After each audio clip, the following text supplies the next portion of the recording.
Bonjour à tous, c'est Julien Reynard d'Investir.us. Je suis ravi de vous retrouver pour cette nouvelle vidéo. Alors aujourd'hui, on va parler de revendre son bien aux États-Unis et notamment en Floride en 2023. Vous êtes prêts?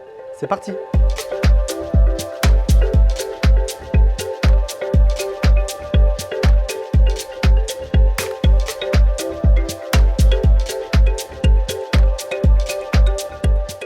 Maintenant, j'aimerais vous donner quelques astuces pour mieux revendre son bien de manière générale aux États-Unis. Alors juste derrière moi, vous avez un bien neuf comme vous l'avez vu, donc c'est vraiment quelque chose de particulier, c'est vraiment ce qui est en plus forte demande. Mais globalement, pour mieux revendre son bien, même si c'est un bien ancien, déjà ma première recommandation, c'est vraiment d'avoir un bien qui soit manucuré au maximum.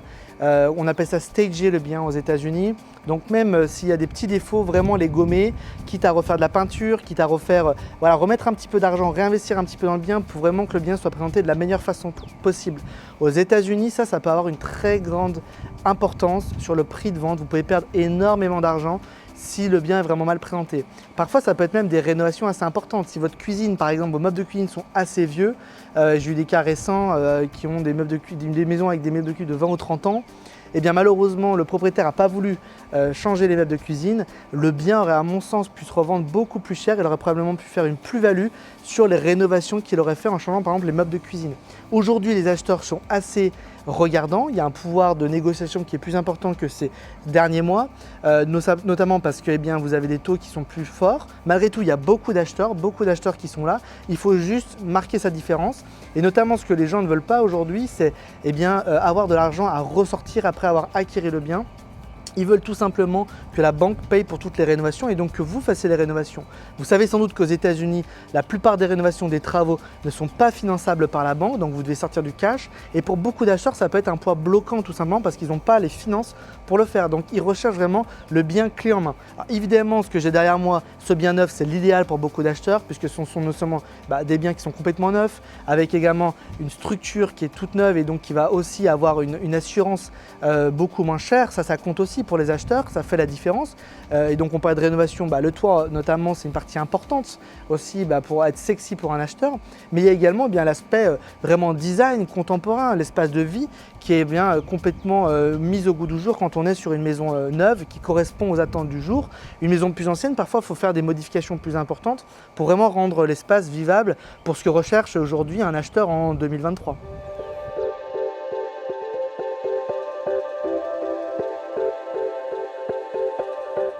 Sur des marchés qui aujourd'hui sont des marchés vraiment équilibrés entre les acheteurs et les vendeurs, et également il faut être conscient du prix de son bien, c'est-à-dire ne pas se baser sur des prix qui sont antérieurs, c'est-à-dire qui ont parfois jusqu'à 1 an, parce que le marché change très vite, peut changer très vite aux États-Unis, mais vraiment se baser sur des comparables de prix de biens similaires avec des ventes qui ont eu lieu dans les 90 jours précédents.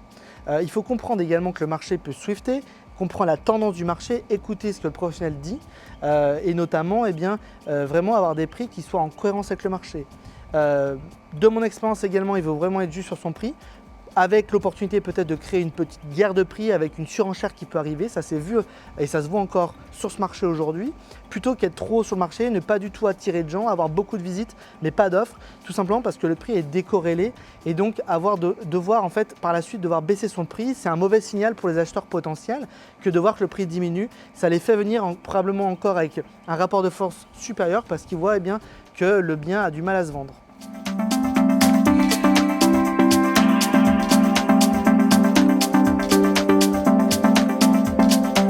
Suivez-moi dans cette maison désormais, comme je vous disais, on est sur une maison toute neuve et je vais vous parler aujourd'hui de revendre un bien. Je vais déjà vous montrer ce bien-là qui pour moi est vraiment le top du top en termes de revente. Donc là en fait on a une maison qui fait 220 mètres carrés, vous avez 4 chambres, dont une chambre qui est juste ici qui peut être transformée en fait en bureau. Et puis bien sûr vous avez le salon, l'espace salon et puis un grand espace ouvert, cuisine, salle à manger avec vous voyez un plafond coffré, vraiment un bien de qualité. Alors là, on est vraiment sur les finitions. Vous voyez que le package d'électroménager vient d'être livré. Vous avez le frigo, le combiné four-plaque, le lave-vaisselle. Ici, nous, on livre tout clé en main avec les appliances, avec l'électroménager. C'est prêt à louer. Cette maison peut aussi bien se louer en location long terme qu'en location court terme. Vous avez un rendement qui va être très intéressant pour le client puisqu'il a acheté ça en amont. Donc, il a pu sécuriser un prix sur plan. C'est une maison qui s'est appréciée énormément entre le moment où le client l'a acheté et le moment et aujourd'hui en fait, au moment de la completion. Et donc probablement que s'il veut revendre ce bien aujourd'hui, rien qu'avec son dépôt de garantie sur le contrat qui sécurise ce contrat et son acquisition, je pense qu'il peut arriver à faire une plus-value énorme sur l'argent qui l'a permis d'avoir cette maison. On parle probablement d'une plus-value de 200% de cet ordre-là. Donc c'est énorme, ça peut paraître énorme. Le marché s'est beaucoup apprécié. On est dans le sud-est de la Floride, vous savez, sur le Charlotte County, à 30 minutes au sud de Sarasota. Et effectivement, là, vous avez des biens qui se sont énormément appréciés. De la même manière, je fais de la construction au bord du lac Pickwick, au sud du Tennessee et dans le nord-est du Mississippi. Nous connaissons un marché qui est en train de se développer de la même manière, qui est un petit peu plus en amont, mais on livre des biens de très grande qualité de la même manière que ceux-ci, parfois avec des finitions un petit peu différentes qui s'adaptent localement. Je vous montre maintenant la chambre parentale de cette maison. Très belle chambre parentale, vous voyez encore des plafonds coffrés, des finitions de qualité. Vous avez ici un rangement, on appelle ça un walk-in closet. Vous avez quelque chose que beaucoup apprécient également. C'est un toilette séparé. Vous avez également un deuxième rangement, vous voyez, un rangement pour monsieur, un rangement pour madame. Le toilette séparé, hop, j'ouvre la porte, juste ici. Alors évidemment, on est en fin de chantier, c'est encore assez sale, mais vous voyez déjà la qualité du bien. Et ici, c'est du comptoir en granit de partout. Vous avez une belle, grande douche, pardon. Vous voyez, avec un très beau travail de carrelage. Et puis, vous avez du meuble de qualité. Avec de la cabinetterie qui est installée sur la cuisine et sur les salles de bain, vraiment de très bonne qualité. Je vais switcher par la partie, on va dire, additionnelle en termes de chambres, c'est-à-dire les chambres d'enfants, entre guillemets, qui sont des chambres complètement d'une taille standard. On parle de chambres qui font environ 12 à 13 mètres carrés. Alors vous avez en parallèle une autre salle de bain, justement, pour ces deux chambres additionnelles. Donc là, avec une simple vasque et une baignoire, parfait pour les enfants. Et puis voilà à quoi ressemblent les deux chambres additionnelles. Toujours le rangement à côté. Voilà. Alors aujourd'hui, grande tendance aussi sur les constructions, c'est toutes les fenêtres évidemment avec des ossatures foncées, noires ou bronze assez foncées. Vous avez toujours, bien sûr, dans toutes les maisons aux États-Unis, en tout cas sur les deux marchés sur lesquels je travaille, le sud-est de la Floride ou le lac Pickwick, toujours des ventilateurs au plafond. Alors maintenant, c'est des ventilateurs très modernes qu'on utilise. Là, c'est vraiment des ventilateurs en inox de très bonne qualité. Vous voyez donc cette dernière chambre en parallèle, même type de configuration avec un rangement. Voilà, une belle pièce. Vous pouvez mettre ici sans problème un lit queen size avec deux belles têtes, table de nuit. Votre télé ici. Voilà, vraiment ce que les Américains attendent. Alors évidemment, là, on s'adresse à des gens qui ont quelques moyens, qui viendront louer ici ou qui viendront passer des vacances ici. C'est une maison ici qui, en location court terme Airbnb, va générer en pleine saison. Vous savez qu'ici, nous, la saison, ça va être de fin novembre à fin avril. C'est une maison qui va générer par mois probablement de l'ordre de 12 à 15 000 $ de revenus bruts par mois. Et on a des gens qui vont probablement rester ici, non pas pour une nuit, mais probablement pour toute la saison, c'est-à-dire probablement 3 à 5 mois. C'est très commun ici que les gens j'entends des États du Nord ou du Canada, viennent rechercher du soleil pendant la période hivernale. C'est généralement une population retraitée active ou proche de la retraite, mais qui peut se permettre de partir longtemps et de profiter tout simplement du beau temps de la Floride quand il fait très froid dans les États plus au nord. Je voulais juste finir avec la piscine qui est juste ici.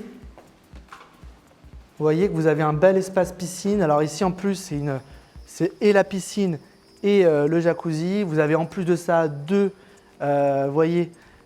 douches extérieures très pratiques pour la piscine. Vous en avez une là et puis il y en a une de l'autre côté. Et puis en parallèle, vous avez parfaitement pour la vie floridienne que l'on connaît, il fait très chaud, très beau ici, vous savez, toute l'année. On est dans les Caraïbes et donc là, vous avez un rangement. Et là, vous avez encore une autre petite salle de bain, en fait, un toilette parfaite. On n'a pas besoin de rentrer pour mettre de l'eau de partout puisqu'on a ça qui est très pratique. Donc là, c'est vraiment un bien, et c'est pour ça que je voulais l'introduire dans cette vidéo. qui est l'archétype même du bien très liquide sur un marché. Alors ça, c'est évidemment quelque chose que l'acheteur a senti quand il a acquis le bien.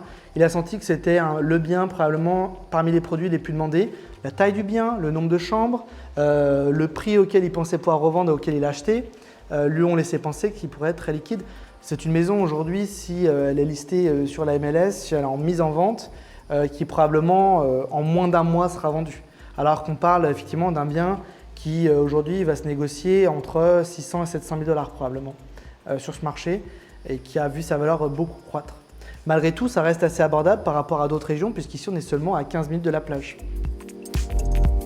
Ma dernière astuce, et ça il faut comprendre que bien, le système de transactions immobilières aux États-Unis est différent. On travaille avec un système ici de marché globalisé, on appelle ce système la MLS.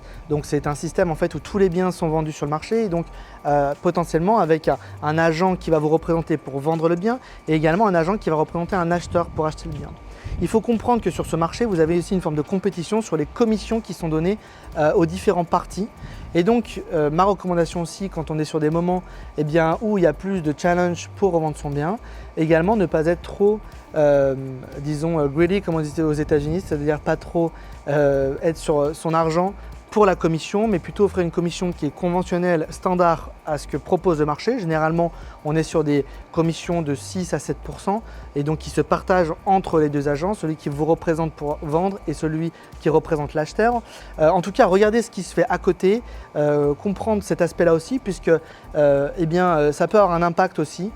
Certains agents ils ne sont pas censés le faire, mais certains agents vont juste peut-être orienter des acheteurs sur des maisons qui sont un peu plus rémunératrice en termes de commission. Encore une fois, cet aspect-là peut être discuté légalement puisqu'on est tenu en tant qu'agent de montrer de montrer les biens qui sont disponibles sur le marché. Maintenant, la réalité des choses, c'est qu'aussi il y a l'aspect rémunération qui peut rentrer en compte. Et sur un marché MLS globalisé où tous les biens côte à côte sont disponibles, cet aspect peut faire une différence également.